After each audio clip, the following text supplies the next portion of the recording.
Heyo! Welcome to the Trash Picture Show. Welcome to the last Sunday night that I will be hosting a stream, a chat stream, before the gorgeous Ethel Cross takes the reins and unleashes the Candy Conga. Oh, the Candy Corn Conga line. That always gets me. Damn it, Ethel. Alliteration is my fucking weakness. But the Candy Corn Conga line. That's going to be on next Sunday, guys. Make sure you fucking take part. There's still a couple of spaces left if you want to take part, but it's going to be great crack. I'm taking part. The dapper motherfucker in the dapper hat next to me, Collector Man, is going to be taking part. The sexy soulless trench coat is going to be taking part. And my decomposing lover below me there, Jen's Reviews from the Grave, and her witchy son are also going to be taking part. It's going to be great crack. But I digress. Tonight, a bit of a change of thing. I had planned on a bit of a soapbox. I had planned on talking about Halloween. But the amount of toxicity in the fandom that has turned into a fucking trash fire has literally put me off the franchise for a while. So I'm stepping back and I'm going to be discussing my favorite fucking topic, which is monsters of all shapes and sizes. All movies, TV shows, video games, whatever. If you're a fan of monsters, fucking chime in, even in the chat there. Also, hello, full moon. Good evening, dude. How you doing? Hello, Moon. So yeah, monsters. When it comes to monsters, Tristan, Collector Man, what is your favorite type of monster? Classic monster. When you think of classic monster, what comes to mind? Is it the universal ones? Is it kaiju's? Is it the Hammer horror? What makes you think of monster? When I think of monsters, I usually think of werewolves or something big and threatening and just really cool looking and awesome, I guess. What's your preferred variation of a werewolf?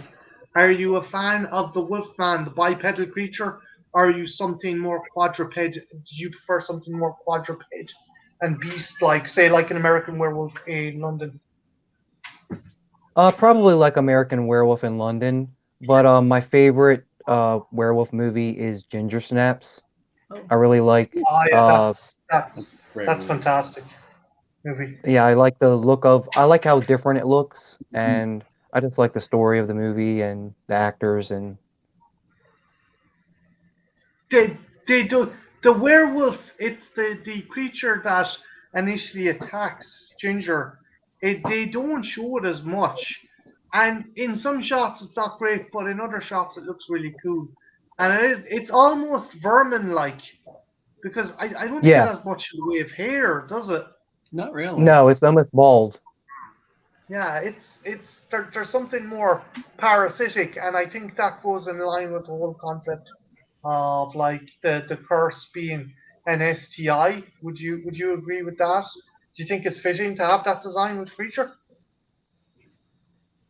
Yeah, I think it goes along with what they were trying to do. Yeah. And is there any other werewolf movies or creatures that you're a big fan of? Well, I'm a big fan of the creatures in the movie The Descent. Great one. Oh yes, the dark crawlers or night crawlers, I think that's what you're called. Also, big shout out Yeah. to DMC Campbell. Sorry for cutting across the Collector Man. Go on, as you were saying. Oh, that's fine. Just because they're really pale. I don't think you see that much of them, but until maybe about the end of the movie. But they're just really they're really scary. And the thought of being down in a cave and you don't know what's down there, and then you come across these creatures, it's just a really scary situation. And I think they look really cool. And I'm not sure if around that time it was CG or if they were practical effects, but either way, they looked awesome.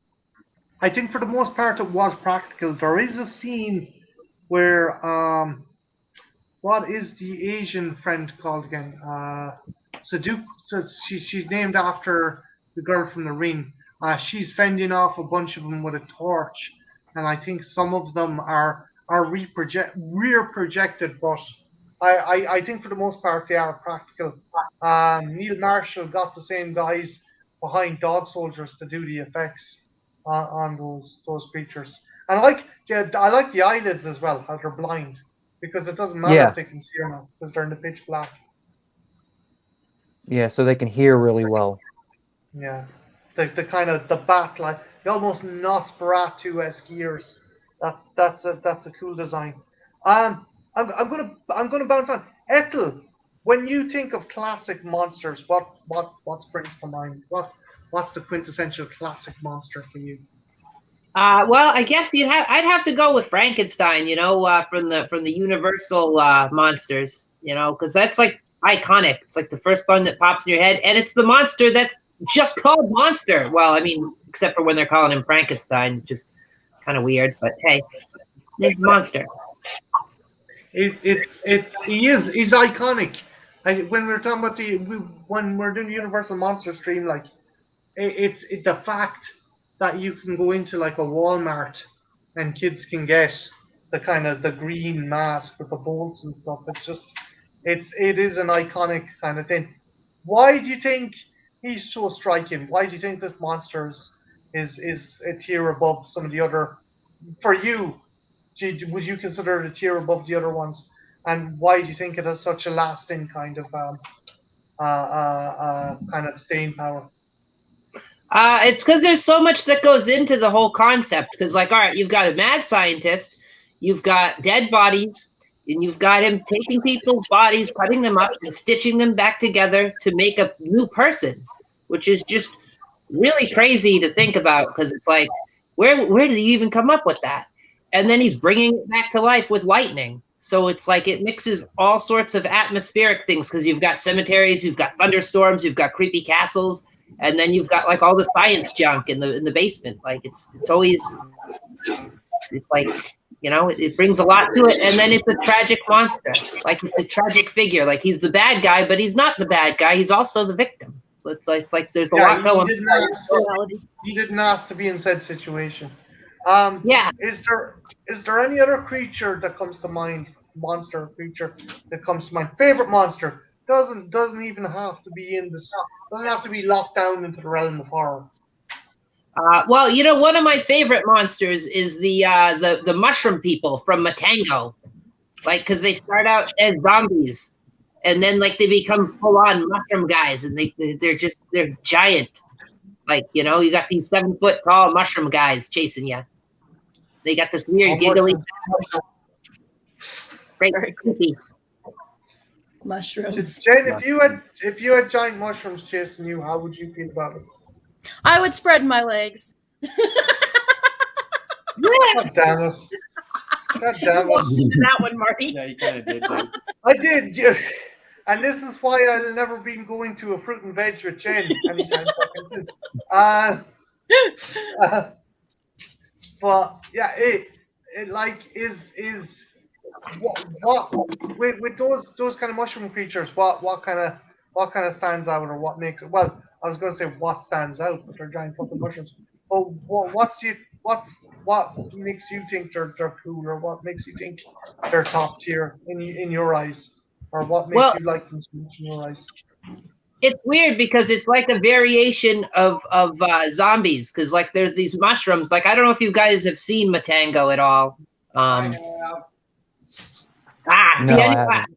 Christian have seen it, but basically, these people get washed up on an island, and they find an old ship that's shipwrecked onto the island, and it's a big science vessel, and they go in and they explore it, and it is covered in mold. And then they find this really nasty crate, and it's got a giant mushroom in it, and it's simply labeled Matango. And like, there's no food on this island, and they're all starving, and they're fighting each other. And then at night, when they're trying to sleep, they keep hearing crazy noises, and there's like a zombie creature stalking them. Like it's this deformed sort of human, and he's like creeping around in the boat, and like, they end up eating these mushrooms. They don't know like if the mushrooms are poisonous or not, but they're so hungry they start eating them, and it makes you crazy. It kind of makes you crazy. and then you start transforming into a mushroom person, and then you get all gooey and zombie like, and then you're a giant mushroom eventually. Pretty cool. Fucking mushrooms. Remember, kids, don't eat them because one, you could have a really bad trip, and two, you could turn into a giant one. So You only trust Ethel them. pointed out that PSA. Don't go fucking chowing down on fucking strange mushrooms. Or put Only them try- in your love tunnel. Jane. Naughty Jen. Can't have me on any nice streams. This is why you can't have nice things. But no, that's cool. That's kind of cool, and that is trippy. Jen and Stein and Witchton. What's your favorite kind of classic monsters? Doesn't have to be universal. Can be like any. Can be kaiju. Can be any fucking thing you want. For me, what I like when I think of classic monsters, and this is kind of like it is a monster, but it isn't. I'm gonna go, even though I love the Wolfman. I think Tristan gave such a great answer. I'm gonna go with Dracula, and I'm gonna go with the Hammer Dracula. And for me, like there's something that is both brutal and romantic about that thing, And there's a forbidden danger of having a sexy European flying into your bedroom and going ding ding, and you're like no. But you're like, oh, that kind of feels good. And then he's like, hey, baby, I can give you immortality. I mean, it's a lot of different components fighting each other. And there's also something tragic about it at the end of the day, because yeah, you might be alive, but most of the people are eventually going to die. Yeah. So there's that whole yin and yang thing of it, but it's also darkly beautiful. But you can also go with the thing about, the thing about Dracula is that you can go with the romantic European, or you can go with Nosferatu, who is truly monstrous, and there's nothing romantic about him, or the original Bram, or the original Bram Stoker's, because Bram Stoker's actually was not particularly sexy. Yeah. So you can kind of go either way. There's a lot of duality. You can play with it, but for me, I love a sexy European, Marty. Unfortunately, you're just stuck with me. I'm just a fucking European. I'm not saying. No, instead of flying through the window, I'll bumble through the window. Mike Tarm, if you want to jump in on this, because I know you like your fucking monsters, I have a link there in the chat if you want to jump in, because I don't know if the other person we'd invited is able to turn up. So no, look, Jen, I'm European. I don't know about sexy. I'll probably fly through your window if I'm drunk. Probably like, hey baby, hey baby. My window will always be open to you. You want to suck something? Shut up, Martin. Oh, can I be the succubus? Okay. Jesus Christ. Christian, favorite monster. Ooh, well, I mean, it's almost a cliche to say it. I'm surprised nobody's mentioned it. But when you say monsters, you got to go with the king of the monsters, with the OG Godzilla. That's a good choice. It's just such an iconic design. Everything that it represents fits so well for that time. It's the movie that launched us into the atomic monster movie era of the 50s. And just, yeah, I'd say definitely you can't beat the king. Do you think the original movie is still relevant? I do anyway. And I think I was discussing with this with Ethel. Maybe she does. Like the original movie is an analogy for nuclear destruction and the power of how destructive nuclear energy is, and like the Japanese were censored in being able to tell what was happening as a result of nuclear testing in the Pacific and what had happened at Hiroshima and Nagasaki. So the only way they felt they could do it to express what was going on was a movie about this destructive force that was born from Godzilla, or born from the bomb, the atom bomb. Do you think that's still relevant today? Oh, absolutely. And the franchise has continued on to be relevant. Look at something like Shin Godzilla, which I know a lot of people aren't a fan of, but look at how that movie handled the Fukushima power plant meltdown at the time. Yeah. That movie was so yeah, I would definitely say the original film and the entire franchise is still incredibly relevant. That.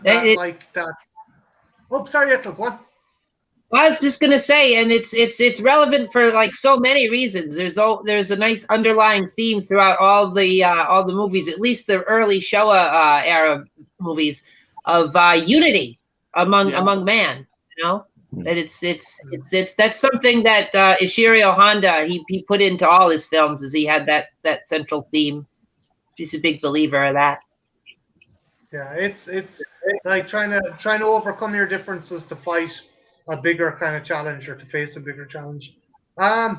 Mike Trench, I haven't forgotten you. I because Mike is on the same time as me. I don't want him up till bastard o'clock. So I'm gonna let Mike chime in. Mike, how you doing, dude? And I'm doing well. Favorite monster? My favorite monster. Oh God, so many to choose from. I'm not going to choose any Harryhausen ones because they're all technically creatures, so I don't want to misconstrue that idea. Well, no. Do you know what? You said, Mike, this is my fucking stream, so I'm giving you carte blanche to pick. And it can even be from the Sinbad movies. It can be whatever. All right. Okay. All right. I'll do one Harryhausen and one other creature. So if it had to be a Harryhausen, it would have to be the Heretosaurus from Beast from 20,000 Fathoms. It's such an iconic design. Yeah. Even though it's not a real dinosaur, you still believe it to be a dinosaur. And the fact that it comes on and it terrorizes these people, not just physically with its own size and mass and so forth, but the fact that it has germs in it which affect people as well, which you don't think about. Something's been time locked in a million years coffin for so many years, and then all of a sudden it's like, oh, we've just released the plague again, basically. So there's that aspect that I love, and of course the fact that it also springboarded the whole Godzilla franchise as well is a big plus on that factor as well. And obviously it's a great story. It plays the sympathetic creature towards the end, and it even does one of the best creature deaths you could ask for. Who else wants to get shot in the heart and then come out with burning furnace and just kind of like and just to the floor? So can't argue with that, really. And then in terms of monster, I would actually have to go for the Cathoga from the Relic. Ooh. You bastard! You picked mine. You fucking picked mine, you prick. You beat me, dude. That thing is awesome. Stan Winston fucking outdid himself with that. Here, I'll let you give a rundown of the Cathoga monster, because that thing. Well, I'm only going to say a few bits because I want you to have your say with it as well. I absolutely love the design of it, and I love that it's sort of like it's a biological Frankenstein of every type of creature this virus works on.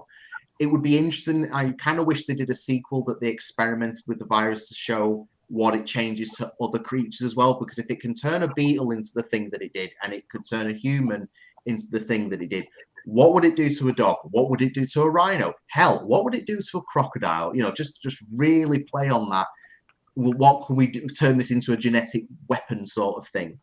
But I also like the fact that even though it was a practical suit, Crash McCready didn't actually take into consideration the human puppeteer that would be inside of it. So although it looked great on camera, it was a bitch to perform in. There was just so many limitations for it that they just couldn't do with a human actor on the inside of it. But that's all I'm going to say on the Cathoga. And it still fucking holds up.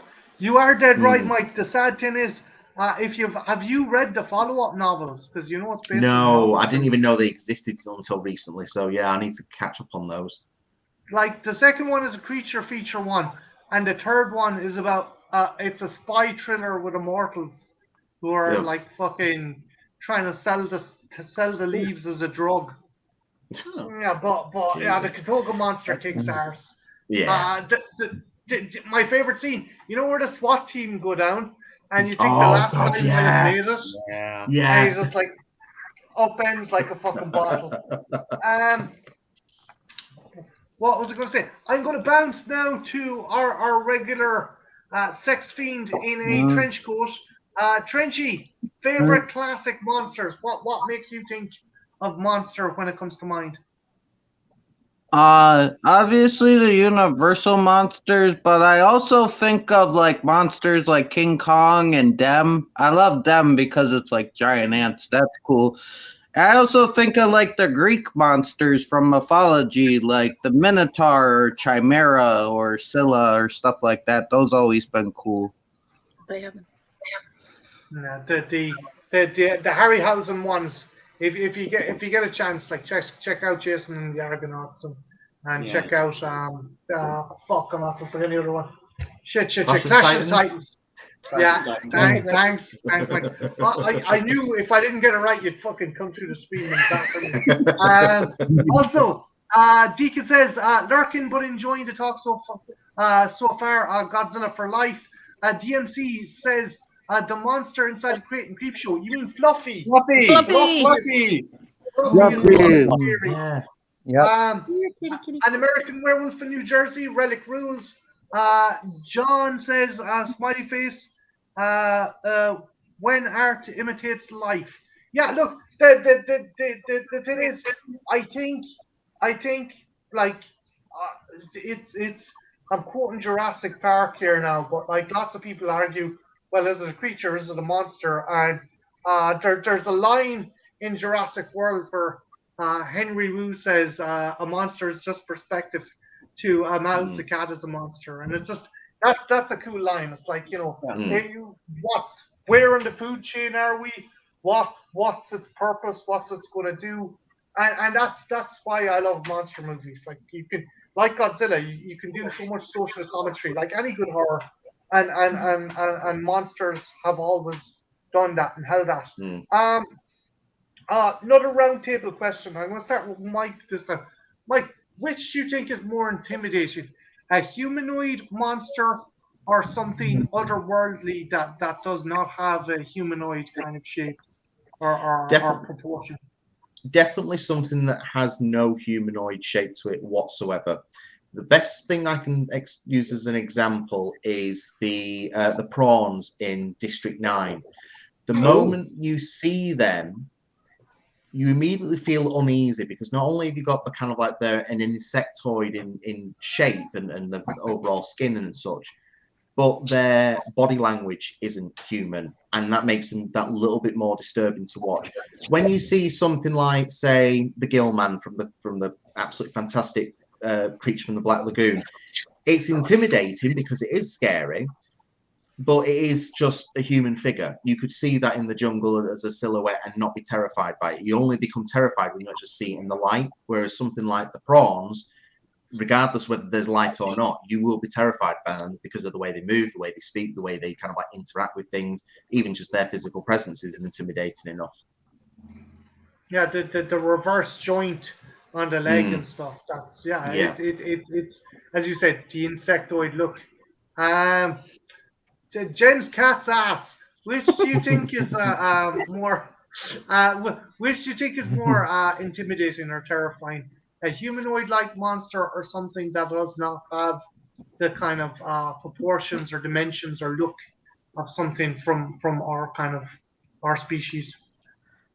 See, for me, the scariest and I get your question, Marty, but for me, the scariest monsters, it's a Stephen King quote, and I always think the scariest monsters are the ones that live inside us, and sometimes they win. So what you're saying is the real monster is man. Kind of, yeah. I've always thought that the monsters we battle in ourselves are the scariest monsters. I know that's not exactly where you were going with, but if I got I know. And authentic. Yeah. Is your preference? Yeah, and just the things we like, those monsters are scary, but the things that we deal with on a personal level and inside ourselves, and sometimes they win and they can wreck us. So, but I'll give you a good answer. Christian will give you a good answer. Jen, you're not far off. I'm not going to totally dissuade, because you've made a relevant point. If you look at like the movie like The Shape of Water, going back to The Shape of Water, like, who's the monster in that movie? Is it the poor creature that's being kept in a tank, or the asshole agent who's like fucking kind of having sex with his wife while his hand wound is bleeding on her face? It's like, okay, Christian, what about yourself, dude? I don't know Which if I you can think- follow up how Mike basically said everything I was going to say about it. I'm more of like the unhumanoid things are always going to be more intimidating and creepy as opposed to more humanoid stuff, because you can automatically find some sort of resemblance to a more humanoid thing. Like even ones I really love, like something like Pumpkinhead or like that ilk, you are inherently less creepy than something like the Cho'Gath from the Relic or something, because it's just so unimaginable. Unworldly. You can do so much more creative things with something that isn't based off a human design. Of this Yeah. world. Yeah. Like going back, Mike probably knows the quote better than me, but Spielberg was always more interested in focusing in the Jurassic Park movies, focusing on the raptors in the first one because they were human size and human shape, and it's just like, that's Mike. You know that quote? He had a quote about how they're scarier because they're roughly our size. And they're I can't remember the exact quote, but yeah, it was something about the fact that they were about the same size as us. Yeah. It's more terrifying when you're faced with something that has maybe the same, maybe not the same shape, but the same dimension as you, and can hunt you into the same location. I mean, you can go inside your house and like hide under a coffee table if the T-Rex is around.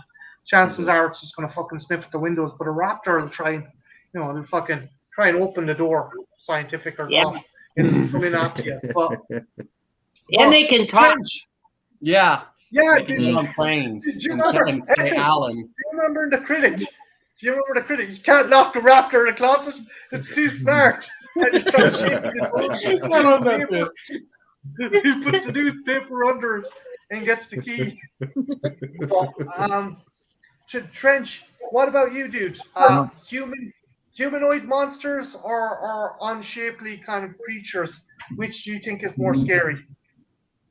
It depends, cause like with the unknown monsters, you get the idea that this is unknown. It's kind of like an animal, and animals are unpredictable to begin with, but you don't know what this thing's gonna do and stuff like that.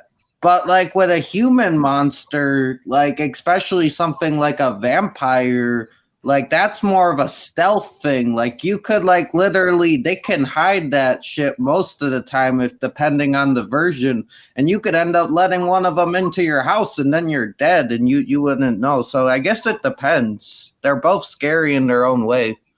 Yeah. Good point. Yeah,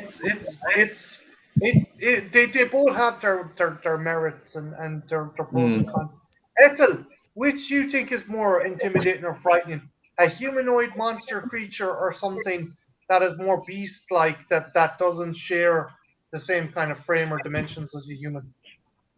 Like I think the situation sort of dictates it, but I would say the thing that isn't based on a person tends to be a little bit more frightening, because like you get the thing from the thing. I mean, it's not based on anything. It just clones whatever it interacts with. Like it can be a head with spider legs scuttling around on the floor if it wants. It's crazy. It's again, you don't know how to fucking approach it, or even fucking kind of like like the reaction is a bomber. You gotta be fucking kidding, because like that's like, okay, shit's bad, but now this prick's head's come off and it's growing legs and it's trying to fucking leap. What is going on here? It is more unnerving. You don't know how to wrap your fucking head around it. That's why it works so well. Tristan, which for you is more scary? A human-shaped monster, or something that's more bestial, something that's more kind of otherworldly? I think overall, probably otherworldly. One that automatically comes to mind for me is a simply designed one, but one that's terrifying in concept, and that is the Blob. Yes. Choice. Particularly just because it dissolves whatever it takes in and adds to it, so it just keeps growing bigger and bigger and bigger. And particularly the 1988 remake has some really, really good effects and some awesome scenes. And yeah, I really like that one. And also Behemoth from The Mist. Mm. I enjoy that one too. Even though you don't see that much of it, you do see the tentacles, of course, and near the end of the film, you kind of see the outline of the monster, and I just think it's really well done. Yeah, it's the latter one, like from The Mist. You've got these kind of crazy Lovecraftian creatures, which, like, if you've read Lovecraft, like in those stories, people who see them just go fucking mad. But like, not only do you have the indignity of being fucking eaten, you go fucking cuckoo for cocoa puffs before the fucking thing kills you. And the blood, you're dead right. That movie is criminally underrated. I mean, that like, Mhm. it was weird because it came out at the time of the kind of the 50s to 80s kind of renaissance of B movies, and like the body horror in that was such a clever movie because you didn't know who was going to die. You didn't They know, killed a oh, kid. this dude's the main character. Oh fuck, shit, Shawnee Smith's boyfriend just got fucking dissolved. All fucking Yeah. Luya. Yeah, no, but you're dead right, Tristan. There is something like if like there is something scary there is something scary to be said about something that's your size and your shape and your frame, but to face something that's intangible, that your brain is like, not only will this thing kill me, I can't fucking kind of compartmentalize what the fuck it is, which is even more terrifying. Yeah, and how do you defend yourself against an otherworldly creature? I mean, with a more humanoid, you may have more of a chance, but a humanoid, an otherworldly creature could shoot lasers out of their eyes, and you'd have no chance. So like it's all well and grand to fight a human creature, but then when you have something with like fucking 12 arms, 14 eyes, and suck you up through its arse and fucking melt you, like, you know, that's the last fucking thing you want, you know. But yeah, no, Yeah. it's again. Oh, sorry, Ethel. I was just gonna say, yeah, and there's monsters in movies and television that have no form at all. Like in Star Trek, they had in the episode Obsession, they had that fog monster that was like a vampire and could get into the Enterprise, even though it's like a spaceship, and like it's pretty cool. Well, Ethel, what's the one where it turns out fucking Jack the Ripper is like a ghost alien thing that jumps into people? That's Wolf in the Fold. That's where Jack the Ripper is revealed to be this malevolent spirit that just possesses people, and it's been murdering its way through space as man has ventured away from Earth. It's very, very cool concept. It's a twist That's too, a cool one. Poor like you never see. Awful fucking doing in that one. Sorry, Ethel. Oh no, it's just funny. You never see it coming. It's fun. Guys, I'm gonna run one more question by you, and then I'm gonna give you a chance to be thinking about it. But I want you to present to the rest of the group your own question or thoughts on monsters, or what you'd like us to think. A question you'd like to pose to us about monsters. Before we do that, though, first up, big hello to UXSX. Holy shit, what's going on here? He says he shoots lasers out his eyes. Jesus, mind yourself. Fucking shaving with that. Cadaver Club. Sup, y'all? DMC, the oil slick creature from Star Trek. Oh, Skin of Evil. Yeah. Fucking that thing disposed of Ben Crosby's daughter fair fucking quick. Well, okay. Right. Question for you guys, right? Starting with Tristan, if that's okay with you, Tristan. Okay. Small monsters.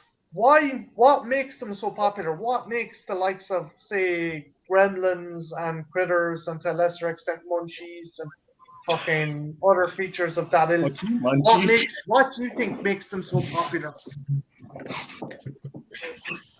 I think it's probably the combination of cute and terrifying, to be honest. When you're thinking about the Gremlins and all that stuff, they're very chaotic, but they're cute while they're doing it.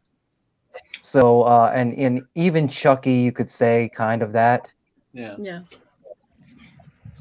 Yeah, it's The tiny the thing. idea that you're like, oh, I want to pet this thing, and then it eats your fucking fingers. Yeah. That is actually a good Yeah. point, Tristan. Like, what actually on that springboard on that question? Out of the little creature movies, which would be your favorite, Tristan? Ooh. You know what? I would probably have to say I'm not a fan of the entire franchise, but I'm gonna say Ghoulies 2. I love Ghoulies 2. I love the setting. I love the creatures. I love how chaotic they are. It's just a really fun film, and the designs of all of the Ghoulies are awesome. Sweet beans. I know that's a kick-ass answer, dude. Ethel, why do you think people love small monster movies or little fucking creature bastard fuckers that hide under your fucking bed movies? I think it's like Tristan said. There is a cuteness factor to some of them. Well, I mean, except for Garbage Pail Kids because they weren't cute. But Oh, yeah. That's a matter of opinion. They should have murdered people. They should have, yeah. I'm with Trench. it would have played a lot better as a straight up horror for sure. But I think the other factor is because they're small, they can be hiding in places you don't expect.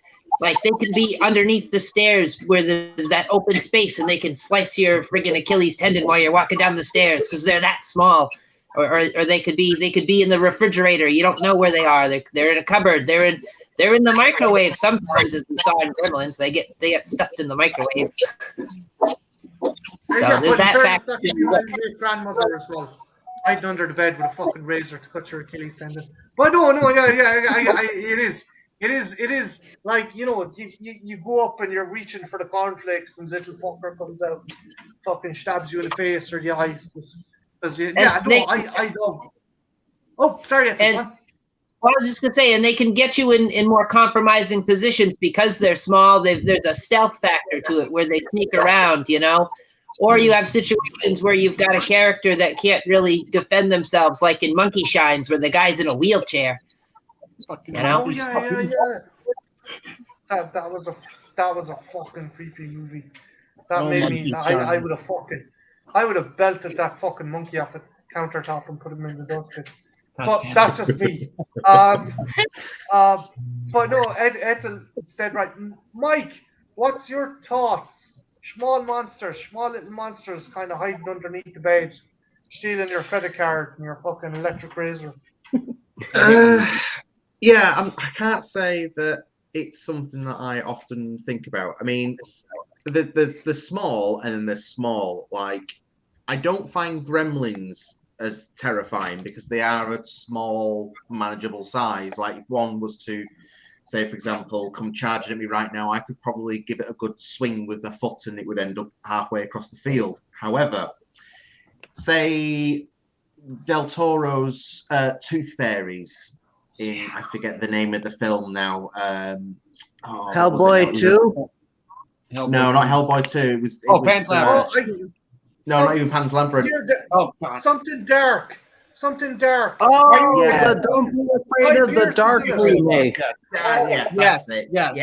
Mhm. So those things terrify the absolute crap out of me. The idea that you can, like the little girl did, was just looking under the quilt and nothing was there, and all of a sudden there's this flash of a face just right in front of you. That sort of thing scares the crap out of me. The fact that they can be so small and just hide in the little nooks and crevices that you might catch something at the corner of your eye, but because it is such small space, you can't quite see it. Whereas, like I say, something like a gremlin, it's like the equivalent of having a small dog just walk past. It's like you notice it. It's not that intimidating, but the small stuff, it's like, oh god, yeah, no, couldn't do that. Kind of did this Lilliputian thing. Where, you know, like in Gulliver's Travels, Ethel, where like you wake up and the bastards have you like tied down and they're chiseling your teeth or some fucking thing. Or like the puppets in Puppet Master. Yeah, I was thinking that. Oh Yeah. Great choice. Jen, Christian, why do you think small creatures, small monsters work so well? Why are they so popular? Well, Mr. Green, I think the reason why smaller monsters work, it's a gateway drug. I mean, we can show these kind of movies like Ghoulies and Critters and even Puppet Master, maybe a little older. We can show it to our younger kids right after the Universals, and they can also Gate's a great example. Exactly. And also there's a lot of humor in these movies. And so like, yes, you know, these movies can be scary to a certain, you know, when you're a certain age demographic, I can see them being a little scared, but we can also go, look, this is funny. This is cool because humor and horror do go together. And so it's a nostalgic thing, but I think it's one of the reasons why these movies are so great is it's a gateway drug. You know, we can start them with this and they can get a little scared, but they're okay. Like there's also a laugh there too. And I think those are great. And also fucking Critters. They're just so, I just love Critters. They're so damn cute. I want to hug them and then they make a big ball. And you know me, I'm a working girl. I kind of have a thing for balls anyway. They just go as this big giant ball. My girlfriend, ladies and gentlemen, my girlfriend. And you know, I mean, they're just darling. I just love them. They're the cutest things. Like fuck Ghoulies. It's Critters is where it's at. Damn it. Ghoulies get to go to college. They're the only Jen, educated monsters. Critters can talk. Critters has no. Critters can't talk, I suppose. That is true. Jen, for the record, I'm not shaving my knapsack into the shape of a critter. Just okay, just so you fucking know. Just so you know. Marty, if you can get some LED red eyes and a nice smile across there, I'll be impressed. I've got a Sharpie marker. You're not helping, man. You're not fucking helping. Role play, Marty. Role play. You'll know. Role play. Marty, you'll know you're in for it when Jen comes in with the radio and like the lights are down and you're in the bedroom and then all of a sudden she hits the radio and it's Power of the Night. You'll know. Power of the Night. And you know what, Marty? It's really harder for me than it is for you, if you can believe it, because I'll have to have the spikes in my mouth. That's going to be a bitch. Marty, just promise me one thing, right? If she comes a knocking and she's got a tiny little firecracker and says, "Just shove this down your pee hole," just run, boy. You don't have to tell me. Quick, Christian. What about you, dude? Our safe phrase is Power of the Night. It's not a word, it's a phrase. Yes, boy. Like everyone else has kind of hit on. Smaller creature movies work so well, kind of like you said, because they can be a gateway drug, but you can also have more intimidating and more creepy ones like Don't Be Afraid of the Dark. And they also have the element of traditionally, it's not just like one single entity monster. You have a bunch of individual ones doing their own thing, and you never can really keep a track of all of them too. Like Smurfs. Yes, the Smurfs. Yes, the Smurfs would be considered a small creature. I gotta pitch that Smurfs movie now. Yeah. So no, that's a good point as well. Trench, what about you? Why do you think little monster movies or movies featuring little monsters are so popular? Oh, because they're cool. Yeah. It's like everybody said, there's a bunch of them and they're tiny and they can do a bunch of things. Like, I especially like they used to do crazy shit. Like with Gremlins, they decided we were going to try to stick prosthetics on the monkeys and see what happens. Like, that's awesome. Like it really hardened creativity. Not if you're a monkey. Monkey. Wait. Okay, Joe. Wait. One of the original ideas was to put prosthetics on a chimp. Yes. Did you not know this? Yeah, no, I did not. There's some footage out there of like these monkeys going apeshit. Like nobody can find it, but apparently it exists. The monkeys going apeshit because they had the gremlin shit on them. Yeah, and they're trashing the set.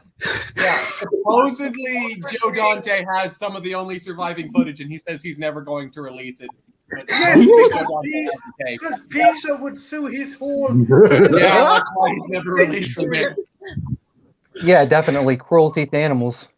Yeah, definitely better that we got the movie we did about monkeys. He's probably safe. There's a statute of limitations on these kinds of lawsuits. I don't think they could get him. He should just release the footage. I want to see the monkeys going berserk, damn it. Well, Guys, if you want to see a really fucked up monkey movie that doesn't hurt animals, there is that porn parody of Planet of the Apes. There and there's no monkeys were harmed in it. There were just people in monkey suits. Is that the one with the chimp that like gets a frog to give it a blowjob? Yep. Yeah, it's amazing. It's like I highly recommend How it. do It's you know amazing. this? Oh, no. Hey, buddy, how come you didn't ask me? How come I knew about it? Fucking deviant girlfriend, Jesus Christ! Oh God Almighty. Has anyone any other kind of questions or things they want to pose to the panel about monsters? Like any questions they want? Ethel, have you anything you wanna any questions you want to try ask people about monsters or anything of the like? Well, like what is the dividing line for monsters? Because like we've got ghosts. Are ghosts monsters? Demons? Are demons monsters? Or are they more like ghosts? You've got all these cool distinctions between the various types of creatures and I don't know. Like, how do you define it? Like earlier, Mike wanted to bring up the Harryhausen stuff, and then he's like, "Oh, well, those are more like creatures." And it's like, well, yeah, but is a creature a monster? I don't know. That's a really good question, actually. Yeah. Like Mike, because you're on the Missing Compy panel. Do you think some of the more hybrid versions of the dinosaurs in the newer Jurassic Park movies would you consider them monsters? Because they're not scientifically accurate dinosaurs. They're not scientifically accurate. I mean, if you go on the aspect of a genetically mixed creature and you knew that from the get-go, then yes, to me they are monsters. But if you were to then say, we found this animal at the Earth's core and we don't know where it's come from, then I would class it more as a creature, even if you knew that the animal was not natural in some sense. It's had a natural progression, but I think it's the interference of man when it comes into it for me that it's then a monster rather than something that's genetically happened. So I don't look at a wolf that's bred with a dog of a purebred dog and think that's a monster, but I can look at a pug that's been genetically altered time and time again because of man's interference and say, Jesus Christ, that's the ugly motherfucking monster. Fucking dogs. They're fucking monsters anyway. But yeah, no, I get what you're saying. So for you, one of the catalysts has to be man's interference. Yes. Like with Frankenstein's creature. Okay, cool. Tristan, what about you? What do you think defines a monster? Like, and what would you say is a monster, and what would you say that some people think are monsters is the monster? Well, I've heard some people classify the shark from Jaws as a monster. I really don't agree with that. I just think it's a shark, and sharks already exist. So anything that already exists, I don't really consider a monster. I think it has to be an original concept and just something other than something that you'd see in real life is how I would define a monster. Cool. So you'd probably be on the same template as Mike as well. You wouldn't think like dinosaurs, like the dinosaurs would be monsters. No, I really wouldn't qualify those as monsters either. Can I ask Tristan a question? Sure. Would you count like King Kong and like them with the giant ants are just like giant animals monsters then, or no? See, that's where it gets a little bit tricky. Yeah. Possibly. Yeah. Like Ethel said, the lines are kind of blurred. But They are. And Trench, it's going back to what Mike says as well, because the ants were mutated due to atomic radiation, right? Yeah. But how did King Kong become so big? He was just like Kong was already big. He Kong was was a always big. species that already existed in terms of the if you're going by the 1933 logic, he's always been Kong. He's always been that Oh. big. If you're going by the 2005 logic, he was a gorilla that evolved to be that big because everything else on the island was bigger. So it was like natural selection, make yourself bigger, and therefore you're less of a prey item. But I do like your question, Trenchy, in the sense that, you know, Kong isn't a monster, he's a creature. But if you look at Godzilla, Godzilla's a monster because he has interference with man's interference in terms of that he was created. He never was Godzilla. He was Godzilla after the nuclear testing. Yeah. That makes sense. Yeah, it's an interesting debate as well that people can have. What's classified as a monster and isn't a monster? Like I do see the xenomorph as a monster. It's an alien, but at the same time, it kind of goes back to what Mike was saying. It was engineered. It was a bioweapon. That's what I always find it kind of interesting like that. Anyone else? Any questions they want to try and run by him? By anyone else? What's the monster that scared everyone on the panel and in the chat? What's the one monster that's, whether you were a kid or how, it doesn't matter how old you were, was there ever a monster that scared you? And it doesn't matter what kind of monster, but was there ever a monster that scared you, any of you guys? Yes, and Jen and Christian are going to laugh their asses off. So, the first horror movie I watched when I was about 6 starred Henry Fonda and Deborah Rafkin. And that movie scared the shit out. It was called Dance of the Dwarves, and you had lizard people eating people's faces. It was a delight. Peter Fonda, not Henry Fonda. Peter Fonda. Peter Fonda was so drunk, and he's going around shooting these things in the head with a flare gun. I thought it was the biggest, scariest thing ever. And then I went back and watched it in later life, and I was like, what the fuck? Should I have been going to the special school? Things are different when you look through a child's eyes. Things are different when you look through a child's eyes, which is the magic of being a kid. Yeah. So, but is anyone else? I've got one. When I was 6, I started watching Aliens, and it must have been about 11 o'clock at night. I should have really been in bed, and I wasn't.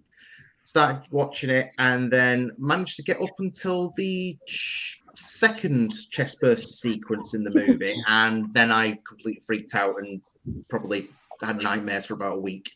So yeah, that was my first major one, and my second one was Gremlins. Actually, same age, 6 years old, started watching Gremlins.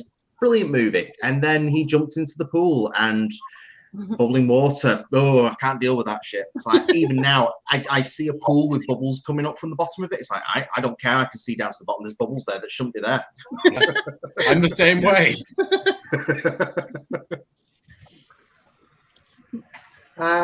What about you, Trench? Well, there's quite a few. I think like 3 of them. The big 3 were probably Pumpkinhead, Big Yellow, and the creepy sponge thing from Goosebumps. Oh, I know what you're talking about. Yeah, that thing was weird. A sponge? Yeah. Oh god, yeah, the thing that came from beneath the sink. Yeah, I forgot about that. Yep. It gives you bad luck, but you can't leave it or it will die.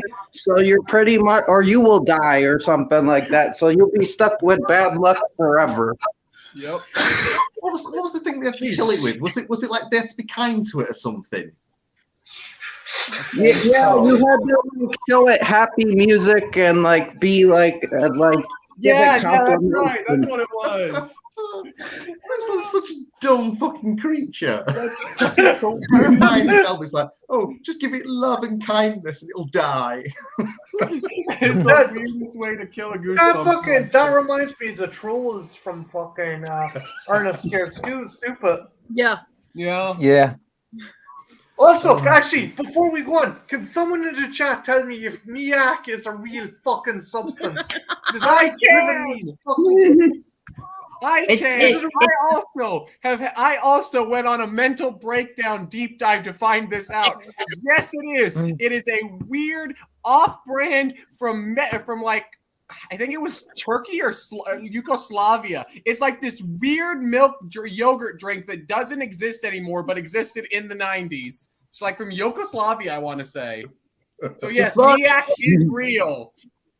In the movie, it's from Bulgaria, but it was Halloween time then, and it's Halloween time now. So unfortunately, folks, it's out of season. Can't get it. Can't get it. Ethel, what monster scared the shit out of you as a kid?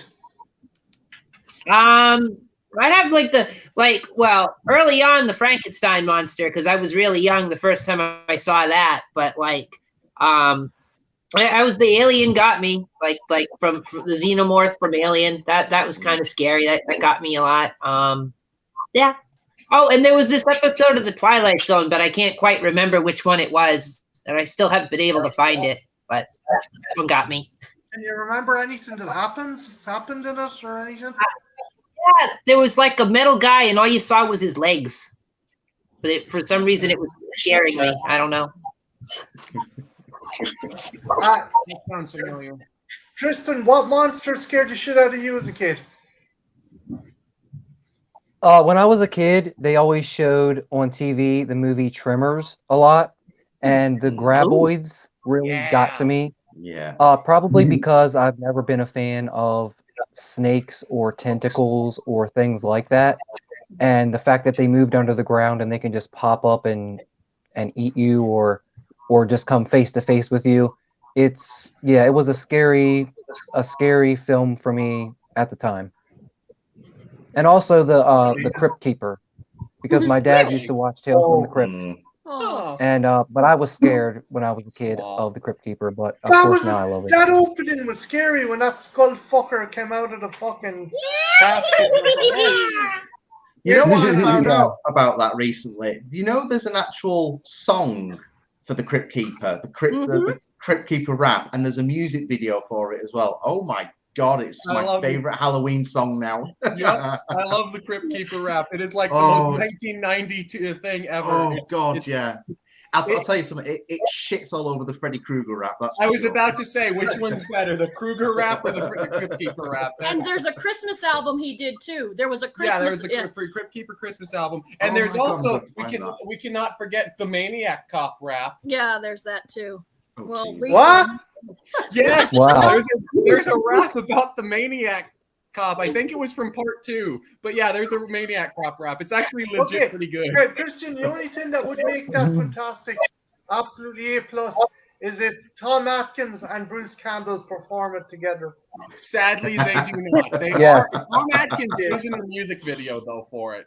Tom Atkins is actually in the music video, but sadly they do not perform on it.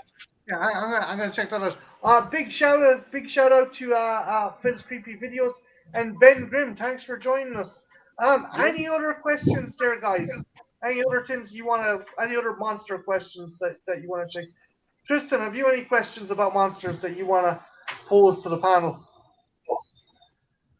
I don't think we've really touched on movies that are more family oriented or maybe PG rated. So what is everyone's favorite monster from a family film or a PG rated film or even an animated film? Ooh. Good question. That's a really good question. Ooh. Addams Family. That's a good one. Addams Family. Sorry, Mike? Addams Family. Be the black and white TV show or the 90s movie. I think if you're going to introduce a family sense into a monster type feature, Addams Family covers all those values. I mean, it's not quite monster in the sense of what we've been discussing, but in terms of its very light horror in the most normal sense. It's like what Jen was saying, that it's a good gateway for kids into horror. Yeah, exactly. Very good choice. What about you, Sparky? Sandworms from Beetlejuice, maybe? I really like the sandworms. That's a good one, cool too. Design. Any Tim Burton for kids. Good stop motion there. Yeah. Yes. Was I- that for himself or Henry Selick? Who? Stop motion? Yeah. Uh, no, I think that Sandberg. was independently done. I can't remember the name of the animators who did it. Someone actually posted this on Facebook a few days ago. Actually, I should have read it properly. But yeah, no, it wasn't Henry Selick. It was independent studio that did the stop motion for that one. Trench, what about yourself? Oh, sorry, Ethel. Sorry. Go on, Ethel. No, Trench can go first. Trench can go first. I'll go after. Huh? Oh no, you can go first. Oh, all right. Well, I always liked Henry from Henry and the Hendersons. There's a great Rick Baker design. Yeah. That's a great one. Yeah. Or Harry Harry and the kicked Hendersons. Yeah, Harry. Kevin Harry. Peter Hall, the guy who done the Predator in Predator and Predator 2. And he was also he played a couple of aliens in TNG as well, if I'm not mistaken.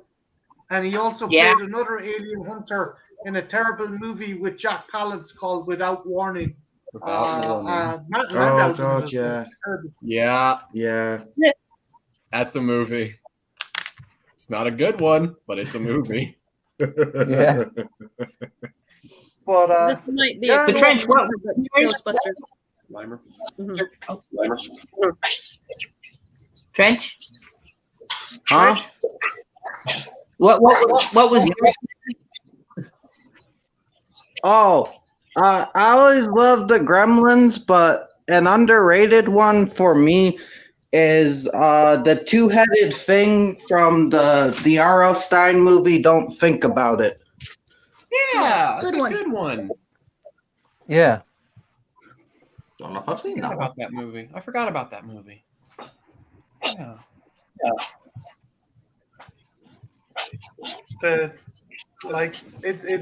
It's kind of cool that there is stuff out there that you can get kids into horror and stuff. Mhm. I like.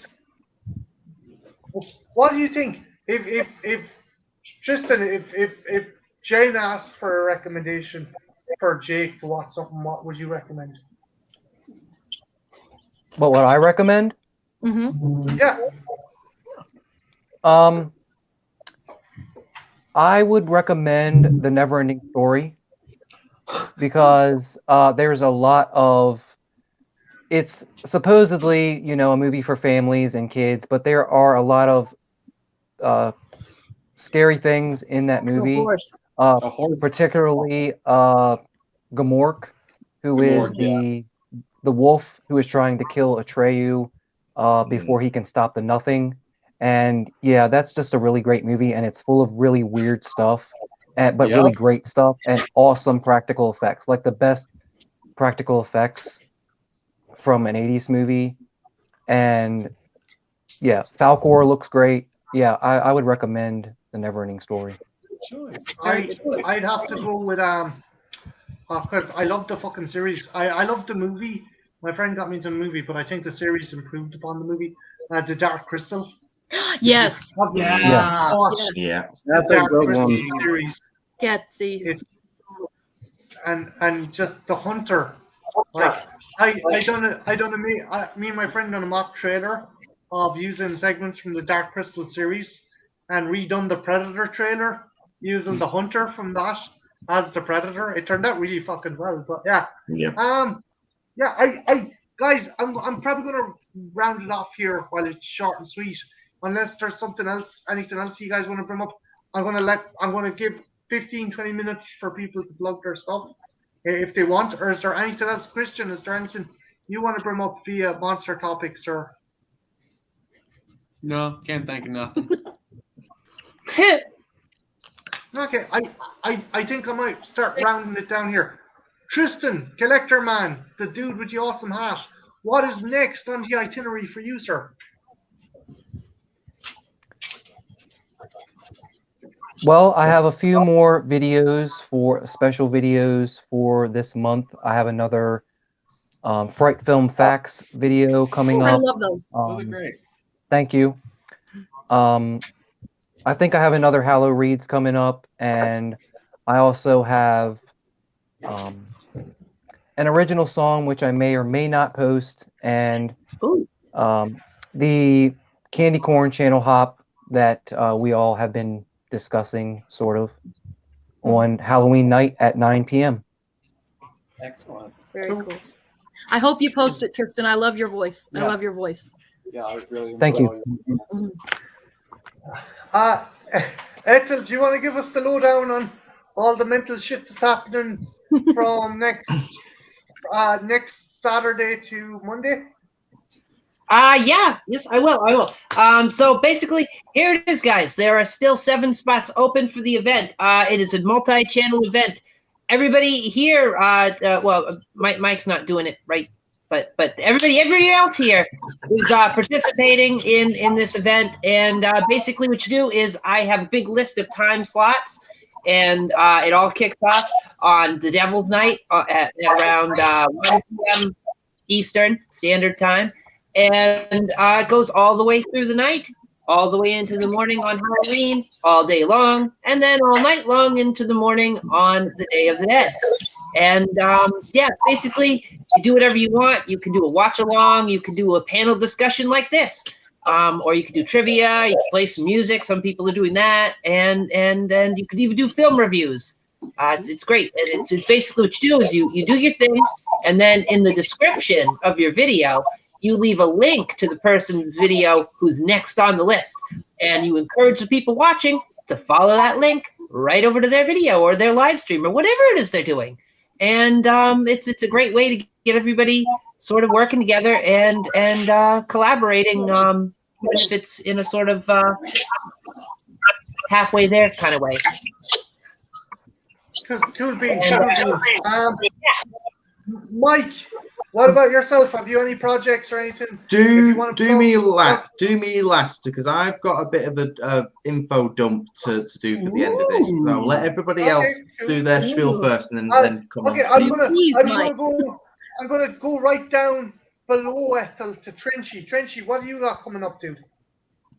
Well, I'm gonna be on the Candy Corn Conga line. That's a thing. But I'm working on a horror music video. I don't know if it will be done by Halloween, but I'm hoping it will be.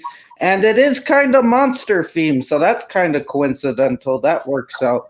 But I've been working on it most of the month, so we'll see if it finishes. But yeah, that's about it. I look very forward to it. Very cool. Cool. But my gorgeously decomposing lady and her fabulous looking son/witch daughter. What's next in the pipeline for you guys? We're just finishing up our 31 days of October Halloween. We've got some reviews coming up. We got some interesting lists. We got a solo review from me on Sunday, which is Halloween. It'll be up sometime. Anything else, Sparky? We'll be a part of the the Candy Corn Conga line. Hopefully, fingers crossed, I'm gonna get a stripper pole for our time slot. No, you are not getting a stripper. I didn't say I was gonna strip. I said I was getting a stripper pole. That heavily implies it's things. A prop. Ethel, you're cool with the stripper pole, right? You're cool with the stripper pole. I've seen some amazing exercise done with the stripper pole. One shred of clothing on that fucking stream. I'm holding you responsible. Wait, how high will the stripper pole be? It'll be like from ceiling to floor. It's gonna be I've got some ideas. I'm not saying I'm gonna get naked. I'm just saying there'll be a stripper pole. Hopefully, I thought you were gonna throw onion rings at it and see which ones you could get on the pole. Maybe Magician could do that because I tried to pull back. I wanted him to show some leg in this dress, and he was like, "Oh, I can't show leg," and I'm like, "Show a little leg." The guy's like, and he was being like all prudy and stuff. Yeah. It's just you shame me. Cool, but yeah, no. Tomorrow we're gonna do our top 10 favorite Halloween specials. That's something we're doing. Yeah. And stripper poles. That's cool. And she's squiffing. No, wait, no, you're not. You're not. No. Arthur says the poll is for Christian, not Jen. Ooh, like that pimp out my son daughter. It is a really good exercise. Wait. It is really good exercise. Jen, I will Yes? give you money. Don't pimp out the fucking child if you're fucking short on cash, okay? Right, Mike, what do you got? Yes. What do you got to plug, Right. sir? Work away. So there's two things I need to plug. Firstly, back in 2015, I was one of a team of 5 people that worked on a claymation UK first feature film called Chuck Steele, Night of the Trampires. It's finally got its UK release, and it's going to be getting its global release hopefully next year. You can find the trailer online for it, so if you type it in to YouTube, you should be able to find it quite easily. There is a website for it as well, so if you are interested in seeing it in the UK, it's got selected cinema release. So I can't remember which the cinema branch was, but I know there's the nearest one to me is in Liverpool, so I've somehow got to freaking get myself all the way down to Liverpool from Preston, which is great. But yeah, but the same for when it starts reaching America and Europe and all the other places as well, that they'll be getting selected cinema releases as well, hopefully. So that's one. The second thing is that I want to plug the company that I work for, Animation Toolkit. We finally released our first Kickstarter, and that is a 1992 replica of Tippett Studios' Velociraptor from Jurassic Park, and it's 60 centimeters long, and I kid you not, it is not small by any stretch of the imagination. I've seen it. It is one sexy piece of fucking model. It is big. Oh. It's got 60 points of articulation, and I might even add on top of that as well. So yeah, we've got a fully posable. There's no skin on it. It is just the armature, but the idea is that people can treat it as like a posable statue, as a hobby project if you want to make a sculpture or a stop motion puppet out of it. Or if you really want to, you can actually animate it and make your own stop motion sequence as well. So you've got all those like short film makers out there that want to recreate a kitchen scene or maybe recreate Blue mauling someone to death or somebody. Yeah, they can do that now. So we've still got 20 days on the Kickstarter left. And we're currently at, so just give me a second, £5,539 of our 13.5 grand total. And Kickstarter rewards range from a £3 a deposit, which is basically the equivalent of a coffee to keep me going, because it is just me making these. There's not a team of us doing this. It's just me doing all this. And then after that, you've got £10 where you get a little collector's keychain and a little sticker. The one after that, I think, is £70, where it's a 3D printed raptor skull for this particular armature. After that's £100, where it's a little beginner's kit, so for ages 14 up. It's a little ball and socket armature kit that they can make. If you do 150, though, you get a little miniature raptor skull to put on it to make your own dinosaur. And then after that, you're talking, I think the smallest figure that we've got at the moment is about maybe £800. And that will be for a New Year release. So the ones that we had for the Christmas this year have all sold. And I will say, I can't say who exactly, but we have had a film director put in a backing for one of those armatures. And all I'm going to say is that you would have seen all of his movies. So it's not some small guy. This is like, you're dealing with someone like Tim Burton almost. Congrats. So, you should be so thank proud you of very yourself. much. Awesome. Cheers, thank you. So if you can't back any of it, don't worry. Share it. That's all I ask people to do, is just share it. If you want to do a £3 donation, that's fine. Just as long as the project keeps getting out there and keeps building momentum, because the moment it stops, it dies. And to be fair, it costs nothing for people to share it. And a share to me is just as important as someone backing it with a £3 piece, a £150 piece, or a £700-800 piece. So it's whatever people can afford at the end of the day. But yeah, it's something that's unique. There's only going to be 30 of them. So once that 30 is done, that's it. But if this Kickstarter is successful, the next one we're going to do is the T-Rex. Oh, Nice. Nice.